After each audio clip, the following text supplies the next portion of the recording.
All right, welcome to another episode of Out from the Cube. I'm your host, George Evjen, joined with Joe Quinn. And we are fortunate today, we got Rick Cottrell with us. And really excited. Rick and I just met. Joe and Joe, you and Rick have known each other for a short amount of time as well, right? Yep, short amount of time. So Rick, another one of those guests that's super smart, have a lot of great experience. So I'm really excited to have you on our show. Well, thank you very much. Yeah, one of the things I enjoy about our podcast, we just recorded one recently, and I had just met him. Actually, I was running into it. We pressed record within 15 seconds, didn't know anything about him. And we had a great 45-minute conversation. It's, so I kind of like that, organic, authentic, conversation that we wind up having with people. So really appreciate, Rick, you making time for us today. And I'm really excited about the next hour of learning about you. Why don't you let us know, let me know who just met you. What do you do? And you're from here in the St. Louis area, correct? No, I'm not. I'm from Washington, D.C. That's where I grew up. Grew up in Washington, D.C. And you're in the St. Louis area now. How long have you been in the Missouri, St. Louis area? I would say it's been now 23 years. We bought a company in St. Louis. My wife wanted to get close to her family in Lake of the Ozarks. Mm-hmm. I found a failing wholesaling and distribution company that had approximately 500 customers, and we sold it 3 years ago. It had almost 9,000 customers. So oh, wow. We grew it quite a bit, but really the objective was to get my wife closer to her family. Mm. So you went from, let's state that again, because maybe that's where we start. You bought this company 23 years ago. You worked on it for 20. You sold it 3 years ago. And you started with how many customers? Yeah, so we started with about 500 and ended up with close to 9,000, 8,800 approximately. So when you bought that company, I think you go into those things. Correct me on this. I haven't purchased companies, and I know I like to win, and I like to figure out what my finish line is. Any team, product, or whatever that I get involved with, I always try to figure out what winning looks like as early as I can. So when you bought this company and it's got 500 customers, did you have this vision? Hey, if we do X, Y, and Z, like we could do this? Is that how most entrepreneurs end up rolling this out? I guess you wouldn't buy it if you didn't think you had a chance to win, right? Did when you sold it, was that what you had envisioned when you bought it 23 years ago? We gave it a 20-year run. So yeah, I dug into it before I would even consider acquiring it. And kind of my past is that I look for deals and that have good bones in them, and then in most cases, the requirements are, and this is my motto. My motto is that I don't care what you sell or do, provided you have a market for it. But you need a sales and marketing machine. If you don't have a sales and marketing machine, you really can't develop full potential out of it. And so I walked into that deal, good product. Their core values were strong, but they just did not know how to take it to the next level. And that's kind of what I look for when I'm in the market to buy companies. And so we'll go back a little bit. So you ended up here for 23 years. Do you consider yourself now a St. Louisan? Do you still consider yourself kind of a DC guy after 23 years? I consider myself an East Coast person. You still consider guy. So my wife considers herself a Missouri person. A split household. Great. Oh, she does. Yeah. Okay. She's from so a little bit of a split household. So, tell me a little bit about this. What are you involved in now? Because when I did a brief, review of you coming on our show, EOS kept coming up, and I'm curious about the EOS and what that is, and your involvement with that. Because it seemed real relevant and top of mind on your profile. Yeah, so I have implemented the entrepreneurial operating system in all of the businesses I participated in. And basically it's a structure, it's 4 building blocks in a company. One of them is a strong operating foundation, and EOS for me checked the box on that one. The other 3 building blocks are right people and resources, right people in the right seats, and the resources necessary to grow a business. The third one is a dynamic roadmap. Okay, building a roadmap of scalability. And then number one, the top of the pyramid, if you will, is prioritize leadership. I mean, you got to have good leaders to grow a great company. And so that's been that's been kind of the four basic building blocks, not of nutrition, but of, I guess, nutrition of growing a business. And so the entrepreneurial operating system is very simple, easy to implement, and gets results fast. And so, you know, I'm very bullish about that. And so after we sold the last company, I thought, well, heck, let me help other companies by helping them implement EOS. And that's kind of what I've been doing over the last 3 years. And then now I'm in a new venture. You know, you can lead a horse to water, you can't make him drink. Well, I need to make him drink. So I had to jump back into the business ownership pool again, and so that's where I'm at now. Yeah, I think and this is my perspective. I don't know everything you do, but when you think about entrepreneurship, I'm thinking about buying and selling companies, and you go in and you have these 4 pillars, and this is what we're going to focus on and all that.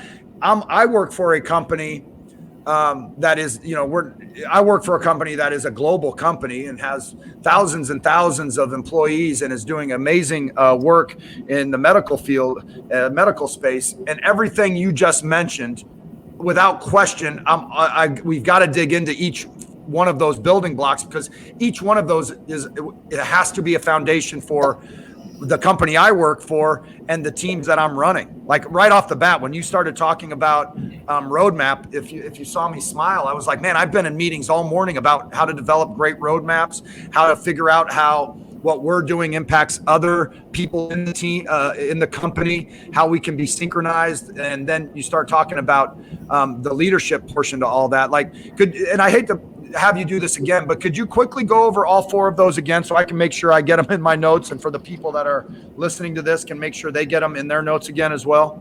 Yeah, so the base, the foundation is a strong operating foundation, right? And that's a business operating system. That's not tech, it's holistic, right? And so there's EOS, you know, the great game of business, there's scaling up, there's, you know, a myriad of these things.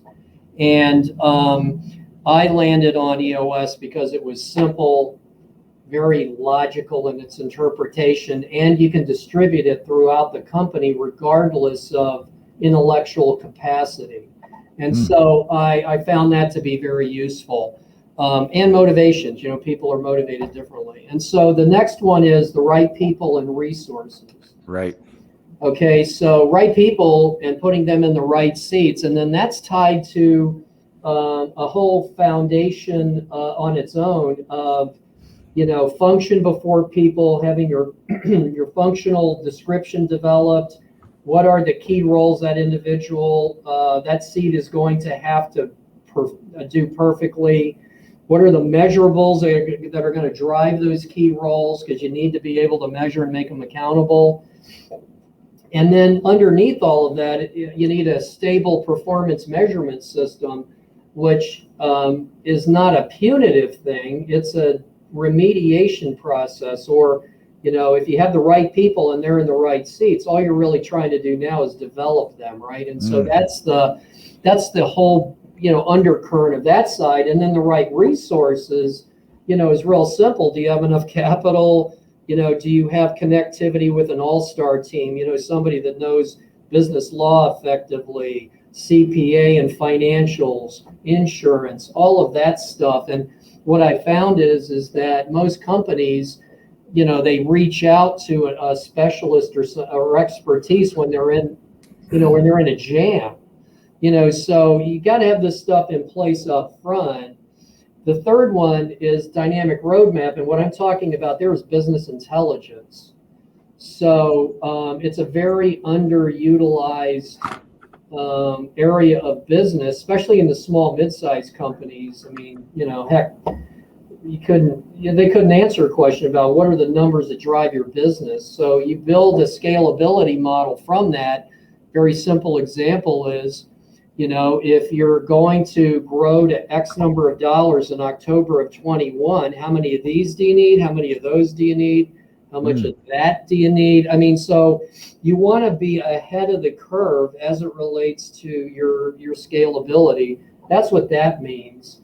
But there's another part to that, guys, that is critical too, and that is the why of the entrepreneur. Why are you doing this? I mean, if you're doing it for a job, then get a job. If you're doing it for some purpose, then define the purpose. Otherwise, you muddle through life in this business, and then at the end of the day, you're looking at yourself going, what have I really accomplished?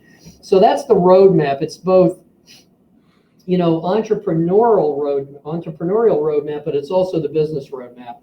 And it has to be dynamic, ever-changing, and evergreen. Then the top of the list is the properly prioritized leadership. Do you have your ducks in a row? Do you know what you want out of this thing? And there are several attributes in there that you need to have squared up. Like profit can't be number one. It's profits coming out of other things that you're doing as a leader to help develop your business, charismatic as that may sound. And then that also ties to the emotional intelligence. Some people need to understand what effect they have on their people when they're with them. And a lot of leaders just don't have that. Ego driven. It's all about me. I'm only doing this for the money, that type of stuff. So anyway, those are those four things that I've kind of broken them out a little bit for you there. When you talk about the ego stuff, we've had some lengthy conversations about that. When you talk about and I'm not using your exact words, but I've had this phrase used on our podcast before. In the athletic world, you can never win enough, and in business, it can't be about wins, right? It can't be about winning in terms of athletics, and then in business, it can't be about the dollar. Right. And you kind of mentioned that it can't be kind of about that bottom line. So when you were running your businesses, what was kind of the purpose and the values, and what were the foundations that you built that made sure, I guess, that the dollar and the profits weren't like the most important thing to you and your company? Okay. So just to be open, honest, and transparent with you, there was a period of time where it was about me, and that was a mistake I made. And so it hurt the culture of the company. Yeah, I could buy anything I wanted, blah, blah, blah. But at the end of the day, he did things that I probably wouldn't have done. And I think that comes with experience to some extent. But, basically it's things like, do it right the first time, do the right thing. Treat your people well, set up an environment that helps them be the best person they can possibly be, regardless of if they stay with you or not.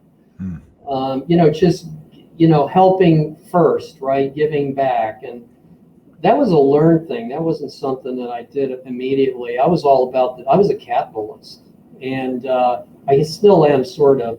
But now I meter it with you got to balance that stuff. It can't all be about winning at any cost.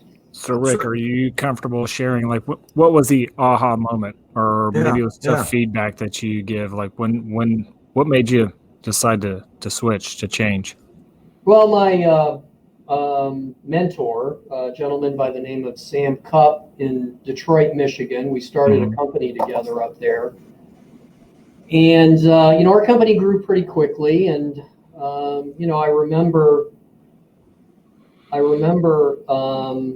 having a conversation with him, and his comment to me was, man, this is, we got to start, it can't just be about the money, because what you're doing is, I'd go through the organization with a sword and just start lopping people's heads off, because they weren't fulfilling my expectation. But you need all of those kinds of people in the organization. And the moment of truth came, I walked out on stage to talk to our team, and I couldn't believe how many people were in this place. And, that kind of hit me there that, these are all people with families and kids and stuff. And what have I been doing? So that was kind of an aha moment for me, kind of tying it back to what Sam had told me like a day before, and now seeing it actually come to fruition with this group of people that depended on me. I mean, they depended, they trusted, and they were loyal, and they worked hard, and here I was, just worrying about the balance sheet. So when you walk off that stage and you have this moment of, man, I need to change, maybe some habits and maybe some language and, and the way I'm leading a little bit, was that, I would have to think after all those years, that's not an easy change. It's not an abrupt change. So how did you kind of coach yourself? How did you kind of counsel yourself? Like, hey, I'm going to make some shifts here. Was it like you sitting down with your wife and saying, hey, I'm considering this. This isn't working for me anymore. And here's what I'm considering, and just getting feedback on her. And if that is something that you weren't comfortable doing, like that type of leadership and motivating and inspiring and leading, where did you go for that mentoring? Was it just consuming content? Was it somebody that was supporting you in those changes and giving you some strategies and tactics? Because I'm guessing that's a significant shift. And I'm curious on how you kind of made that shift, and because it clearly worked for you. You still were very successful with that shift. But how did you manage that shift? So, of course, and I promote everybody do this, but I listened to, back in the early days, they didn't have Audible. So it would be reading or using, of all things, like dating myself, whatever form of tapes, whatever form of mechanism to develop the skill and listen to other people's experiences. But my wife was really the one. So we made an agreement that she would remind me when I went into it's all about me mode. And it took a while to get over that. But I will tell you, when you're over it and you're sitting there listening to somebody that is in it, like does it, it just sounds so foolish. And one night we were driving back, and we were with somebody, and it was one of these deals where he says, well, first of all, let me tell you a little bit about myself. And then when I'm done, I want you to tell me about myself. One of those guys. And so we were driving home, and I said, did I sound like that? And she said, yeah, it was embarrassing. And I'm thinking, oh crap, man, that is not good. So that was an eye opener for me. And to this day, I find it fascinating, because sometimes you'll pop into a group like that and hear that and just kind of, oh my God, it just reminds you of how much time you wasted worrying about that kind of stuff versus what was important. Well, we definitely appreciate you sharing your experience on this, because that's one of the things that we try to do on this podcast is really teach. George and I have shared uncomfortable learnings and failures that we've had, and there's been plenty. But the real intent is how do we get better? How do we kind of learn from that moment? And ideally, hopefully, somebody learns at a younger age than what we've learned at, right? Yeah, right. So Right. Yeah, so in EOS, one of their core values, the entrepreneurial operating system worldwide, the parent company of EOS, one of their core values is be humbly confident. And I think that's pretty much on target. Yes. Be humbly confident. Yeah, we were talking about that earlier, and a gentleman I listen to every day, Ed Milet, who runs a business podcast, and he had a great gentleman on that was talking about, you got to figure that this guy was an athlete, or he gave an athletic example. But when you're playing the game, you are super confident, like you're going to knock it out, you're going to win. But you need to know, hey, when I'm not playing, when I'm learning, when I'm practicing, when I'm trying to get mentorship from somebody, I'm super humble. I'm just trying to take it all in, develop and try to figure out other habits and strategies and rituals and routines that I can take along. But when it comes time to play, it's on, and I'm about to show everybody how damn good I am, and I'm going to knock it out. But it is that fine line between that. There's a gentleman that lives on the other side of my unfinished wall on the next neighborhood over, who's a very good friend of mine. His name's Joe as well. And He's retired. He's in his 70s and looks like he's in his mid 50s. Has taken great care of himself. And he got emotional with me one day. He was a CTO of a pretty well-known company here in St. Louis, and we were reflecting back on his time. And he just looked at me and got emotional, got teary-eyed a little bit. And he was like, I wish I hadn't have been so hard on people. I just wish I had just cared a little bit more. And that's and it bothered him that much, that many years, and he had retired, but all that time he had spent of just driving people and not treating people maybe the way that he wishes he had in retirement. And it really bothered him. So again, appreciate that experience. The right people in the right seats is interesting to me, because there's a book, I believe, by John Gordon, The Energy Bus, and talking about making sure we have the right people on the bus. And I think we've all heard that phrase before, just get the right people on the bus. And the idea, though, that expands upon that is making sure you have the right people, but get them in the right seats on the bus, right? And I always appreciated kind of that spin on that. But that's one of these tenets of the EOS is the right people in the right seats on the bus. And it's a hard thing for companies to do. It's hard to find those people. It's hard to find them in the right seats. And it's equally as hard, this is my question, I guess, to get them off the bus, right? To make sure, like, hey, you're on the bus, but there's no seat for you anymore on this bus, and we got to find another bus for you to get on. I mean, all of that is really difficult. Finding the right people, giving them the right role, having them really excel in that role, and maybe getting people off the bus. Can you speak on maybe those three things, on how difficult each one of those things are in building a great company? Yeah, absolutely. So, the right person is somebody that's going to sync up to your core value set. That's the definition of the right person. Right. And so alignment with the value set of the company exactly. To be very basic, it's do the right thing, for example. Well, there's in terms of a simple onboarding process, you can ask some questions that get to the end result of that. So, but in generic sense, the right person is somebody that exhibits or will exhibit your core values if you onboard them into the company. So theoretically, if you've done a decent job of that, the other side benefit to that is, and Jim Collins, Good to Great, really brought this out, but on the other side of that coin is your core values, if they don't align with them, they will repel. They will go away from your company. So you don't have to worry about that if you utilize the core values as kind of the onboarding platform for the right person. So let's pretend that you've got the right person. And then the right seat is, you've got this definition of key roles for the function that theoretically they would be placed in that seat. And those key roles are going to have measurables built around them. And that's the missing link with most companies, because either the key roles are so vague.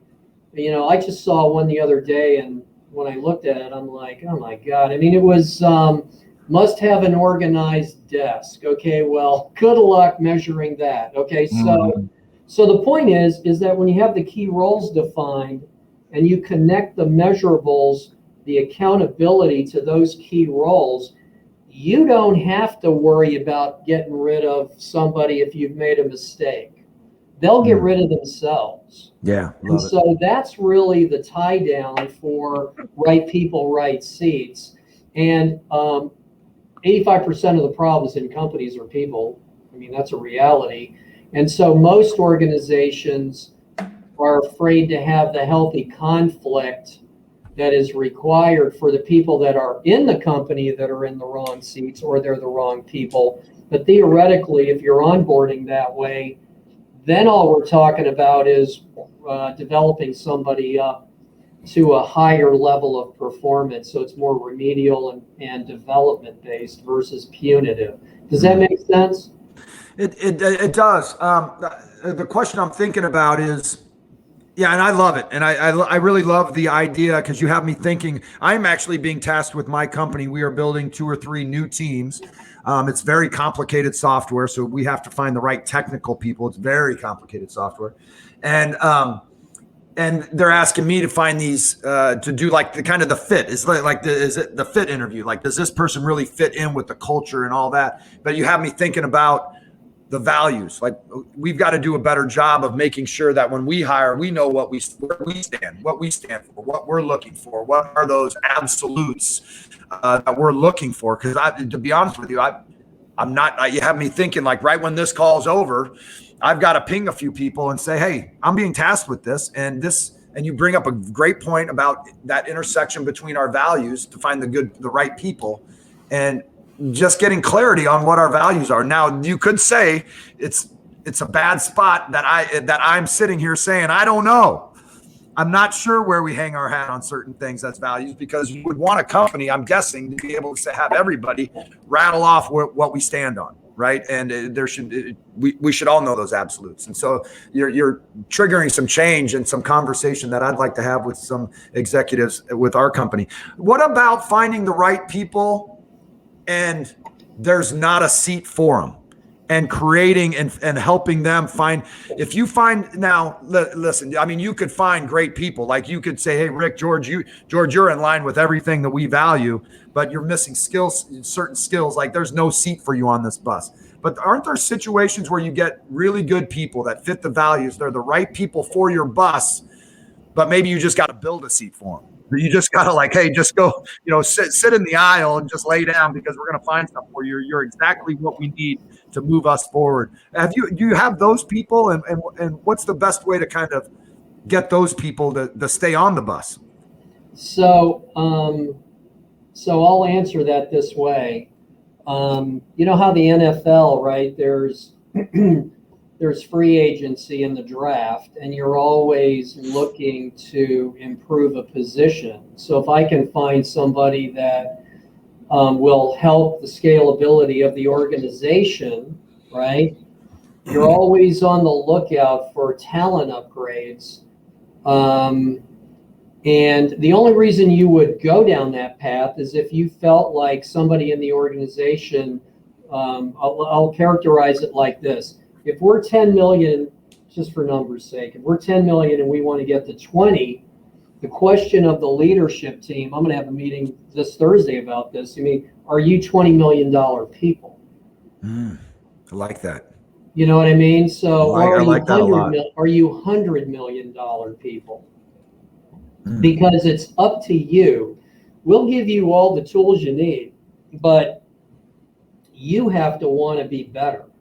And so if you're not a $20 million person, I'm going to have to bring one into the organization. I love it.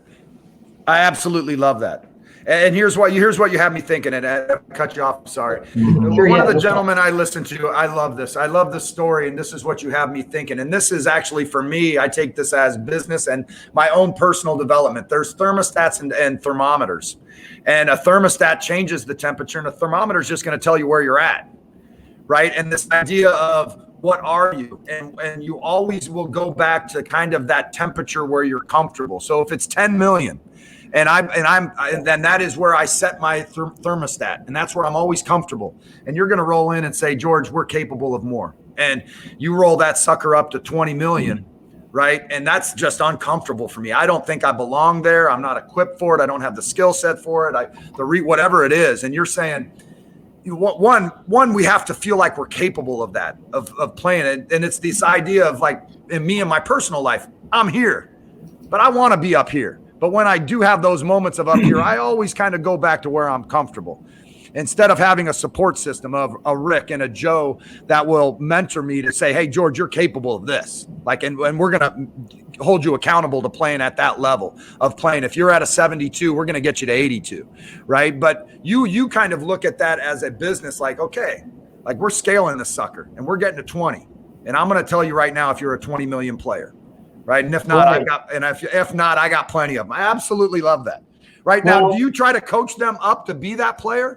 Or do you just say, hey, you're not, like, you wouldn't say it that way. You wouldn't say, hey, you're not capable. But like No. your job's to grow that business and get the players in there that can raise the temperature gauge of that building. Yeah, and so the great part about if you create the opening for people, they have a choice to go into that void, go into that opening, and accelerate their capacity, or they have a choice not to do that. And so the objective is, if you've got the right people, meaning they exhibit your core value set, then you're obligated to try to develop them. But the beautiful thing about this approach is that they will self-deselect. So it's not going to be you saying it, it's going to be them saying it. I would have to think, Rick, that often when you're coming into companies, that's probably a fairly common problem. The company started off fairly small. Now it's grown. We've doubled in size over the last 10 years, but you haven't doubled your capability in the last 10 years. I would have to think, I don't know, you tell me, is that pretty much a problem as you're kind of coming in and evaluating some of these utilizing the EOS model? I would have to think that's a big problem. Yeah, so one of my, one of the things that I'm not shy about is I'm very direct about this stuff. And so it's because, I'm being asked, and in my personal thing, I'm on a mission to grow the business. And, that is all 4 parts of that foundational model. So the people are going to get taken care of. It isn't like a slash and burn model, but specifically, if I walk into a business and they have the leadership, first of all, when a business owner selects people that are going to be part of their leadership team, the selection processes are things like, I don't know, he's breathing air and he's in the marketing area. He must be our marketing leader, whatever. But, so there's a lot of that going on at the beginning. And so there's leadership development, let's get everybody baselined. And once we're baselined, the ball's in your court now to develop yourself and become the person that the organization needs. Leaving ego aside, let's all work together and collaborate to grow the business. And, it's not uncommon to have somebody raise their hand and go, I don't think I'm right I don't think I'm one of these people. And so that's the beautiful thing about it. There's no harm, no foul. Nobody gets, summarily discharged.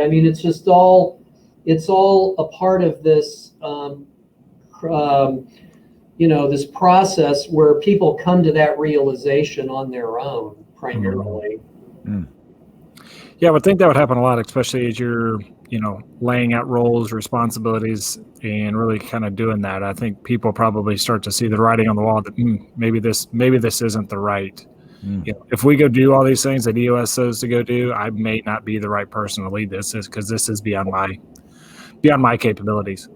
Right, and EOS isn't really the be all end all on this deal, Sure. but they do. The data component does promote measurability, and they need to have measurables. The minute you institute accountability, like real accountability, I'm not talking about, bring your lunch back, lunch to work every day, check in at 8, clock out at 5. That's not accountability. Accountability is, am I hitting my measurables? Am I exceeding my measurables? Those are the things, and there's different layers, right? So the initial layer is, holy crap, now somebody's going to be judging me. I can't be a part of this. Boom, I'm gone. Or I'm going to give it a shot. Maybe I can't be developed to do that, and I'll acquiesce and I'll be somebody that, I gave it my best shot. I just don't think I'm the right person for that seat. And so it works itself out. It's really a very interesting thing. There are no hurt feelings. It's just it's a reality of it. And my job in that role, be it my own company here or elsewhere, I have to keep moving the ball down the field. And everybody understands that. They always have to be moving with me. I might not word this question correctly, but you have me thinking of standards. And when you take these over and going from 10 to 20 to 50 or whatever it is, and my mind is thinking that you play at a higher level than other people and your standards are much higher. And that might be a reason why you're as successful in this world as you can be, or as other people are, or that you're more successful than them, because you could take that $10 million company and roll in, do a quick evaluation of it. And you could say, you know what, I don't play at this $10 million level. It's like taking a great basketball player. Like, yeah, I don't roll with winning 5 or 6 games a year. Like, and I'm better than that. And my standards are higher in terms of my work ethic and my passion and my commitment and my standards. Like we're going to be a 25 win team, and it's going to take time, but we're going to get to 25 to 30 wins because that's how I roll. That's just exactly how I play. And I don't think you probably get involved with companies you didn't feel that, had that commitment to ride with you to 20 or 50 million. Just like Jordan wouldn't go play on a team with a bunch of knuckleheads that don't want to win a championship, right? But you play like you maybe over time of 23 years in the company that you mentioned earlier, that your standards just like, this is the level I play at, right? And you got to ride along with me, or this isn't going to work out. I mean, is that a fair assumption of maybe your mindset? Like, your standards are pretty high, I'm guessing. Yeah, and it's only because if we're going to create our target and we need to develop the infrastructure to support that target, it takes commitment. And one of the reasons, just to throw it out there, but one of the reasons why I wanted to dabble in this EOS stuff is because I wanted to see how other companies reacted to that kind of messaging. And you're right, George. If there wasn't commitment to do it, then I didn't want to engage, because it would have been a waste of money for them and a waste of my time, and that's not what I'm interested in. But the other side of the coin is that if you build this scalable architecture for your business, the top line number can be whatever the heck you want it to be. So when somebody says, well, we want to be 20 million in 5 years, my first response is, why not 100? Why not? Love it. Right. Because if you've got the scalability developed, there are requirements in terms of resources. Maybe you need capital. You're going to have more people. It's going to become more complex. But once you have it scalable, why set your sights so low? I mean, you can make it as big as you want to make it.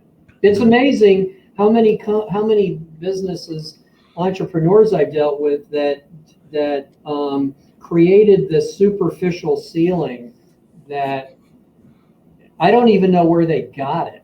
Right. Like, they can't tell me why they got it or why they picked it. Yeah. It has no relevance. Man, I'm also looking at that as just personal development. Man, boy, do we just do that to ourselves too. Just not business and making money, just what we're capable of in our lives. Like, we put the ceiling on, and that's that thermometer temperature thing. Like, hey, I'm comfortable at 72, and that's all I kind of want it there. Sometimes it gets a little higher or lower, but I always equal out at 72. Like, you're sitting there saying, man, we are just capable of more in business and in our personal lives, and we've got to raise our standards. How did you raise your standards? How did you go from owning this company? Was it just time and experience, or did you just have you always played at a high level and expected and had standards higher than most people as you personally and with business? Or is that something that just came with, through wisdom and experience and time? Well, it's more of I discovered this when I was very, very young. So go with me on this for a minute. So yeah. I categorize myself as unemployable, meaning I cannot work for somebody. It's virtually impossible for me to do that. So I'm an unemployable individual, and so I got to do my own thing. And so what I discovered was I started putting limits on myself, and we were achieving those limits maybe. But at the end of the day, Jim Rohn, I don't know if you're familiar with, he's passed away now, but was kind of a motivational speaker. Mhm. And, you know, when you read his stuff, you know, it's all about, there is really no ceiling. It's whatever you want it to be. And if your mind fixes on something that's extreme, in your mind, unachievable, you can get a lot closer to it than you would have if you were sitting there thinking, oh, no, that'll never happen for me. You know, it's about opportunity and taking advantage of those openings when you can, and not having a ceiling be connected to it. So I learned that young, and then built data systems around built metrics and conversion statistics and all of the things that you need to drive to those numbers, and you just manage to those numbers. You just manage to them. Yeah. Well, two last questions. I know we're closing in on our 45-minute time. We got about 5 minutes left. I'm curious as the performance reviews. I know that's not necessarily the phrase that you used, but not punitive, but really in development. And that's an interesting, and I really like how you phrase that. But I've always struggled with that stuff because my mindset has always been, you know, like, hey, I'm going to have a bunch of stuff placed on me to drive business, right? To drive business, to drive the dollar. And I've been through enough of these and I've had these conversations. I'm like, these really need to be organized in a way to develop. So people think people know, not that they think, and that there's some other motive to it. Yeah. I think if we develop our people and they reach things that help them develop and lead and get to the next part of their career, this other stuff should happen, right? This other, you know, the other wins should come along. But I've never really felt that way. I've never worked at a place where I felt it wasn't just about driving the dollar and driving some of that stuff as opposed to my development. How hard is that to toe? What is the language that is used to really make people feel like, you know what, Rick's not worried about, you know, this quarter and the dollars. He actually wants me to do X, Y, and Z so I can have more responsibility, you know, maybe get, you know, further develop, be able to contribute more, be happier here, things of that nature. What's the language or the strategies to that language to make people feel that way? So I think that, so here's here's what I will tell you. If you operate on trust, and trust is based on an individual in the organization understanding what their key roles are, what they need to be good at, perfect at, and you have measurables that are connected to that, and you have the right people in those seats, theoretically, you can let go of the vine, as Gino Wickman says. You can let go of the vine because theoretically now those people are going to manage themselves to those metrics, which frees up your time to worry about whether or not they're getting them done, right? And so the cool part about it is the measurables are absolute. They aren't gray, they're black and white, so you know what they are. And then your conversations with the people are more about, hey, how can I help you achieve and exceed your measurables? What obstacles or barriers do I need to eliminate in order for that to happen? And you put the accountability on the folks to have them come up with their improvement game plan. It's like going into an evaluation and you're asked to rate, you know, how your listening skills were on a scale of 1 to 5, and you know, that crazy stuff about, well, I rated mine a 5. Well, I rated it a 2. Now let's have a conversation about that. How much time is wasted on that BS? You know what I mean? I mean, it's just what it's all about is, hey, let's sit down for 5 minutes. Here are our core values. How do you think you exhibit those core values? Here are the 5 key roles. How do you think you're doing achieving the 5 key roles? And then the measurables are what they are, you know, and so it becomes a trust-based model versus a punitive. And I can't tell you how many companies ask that question, you know, and they go, well, do you think we should have a 3-strike rule? And I go, well, if you have a 3-strike rule, you don't have the right people in the company, and they're probably not in the right seats. Right. You are direct, right? You just get Yeah, I mean, really, it's honest. I love it. No, it is. It's true. absolutely true. But you are brought in and you are hired to have those conversations and be that direct. You like that's what you do. Like, it may be a different conversation if you're employed there and working there and all that. But if you're actually being brought in to counsel and correct and give feedback and all that, you have to be direct. And like, you hired me for this, right? Like if people are rolling with 3 strikes, you got the wrong people. Like, and let's move on and figure this out. Yeah, because anybody right now, they could pick 3 people in an organization they were in or are in as the wrong people in the company. The subterfuge, the cultural toxicity, all of that stuff. It's pretty easy to write those names down. Everybody knows who they are. Good news is everybody knows who they are in the company too. It's not a mystery. It's more of a function of, we've got to add some level of accountability, which truly fixes those problems. And that's where, healthy conflict does not become part of the process. And it's usually, oh my God, I'm going to wait until Monday to have that conversation. And then Monday turns into next Friday. It just never happens. Right? Now I know we're just having a conversation here and don't know each other well. There's a story that I've told a few times where in my coaching days, we were working with some young athletes. There were 4 of us, and there was a disagreement between 2 of the coaches, and they got into it. And the players weren't around, the young athletes weren't around. It was just 4 coaches of us just kind of giving a retrospective on the evening's practice. And we were just talking, and 2 of the coaches had a disagreement and they got into it. One was a little bit more timid and one was very loud and getting after the other person. And I always remembered the coach saying, the gentleman saying, who's a friend of mine still to this day, I'm not afraid of having this type of conversation. I'm not. And I remember sitting back, and I wasn't involved in this. I was just taking it all in. And I was like, I have a problem with it. I don't. And I bring that up because you don't seem like you're afraid and I wish we had more time where we could talk about healthy conflict and healthy confrontation and things like that. Because it is good. It is good to get after that and to not be afraid to have those conversations. Right. And most people are. And I put myself in that camp. Like I'm getting better at it.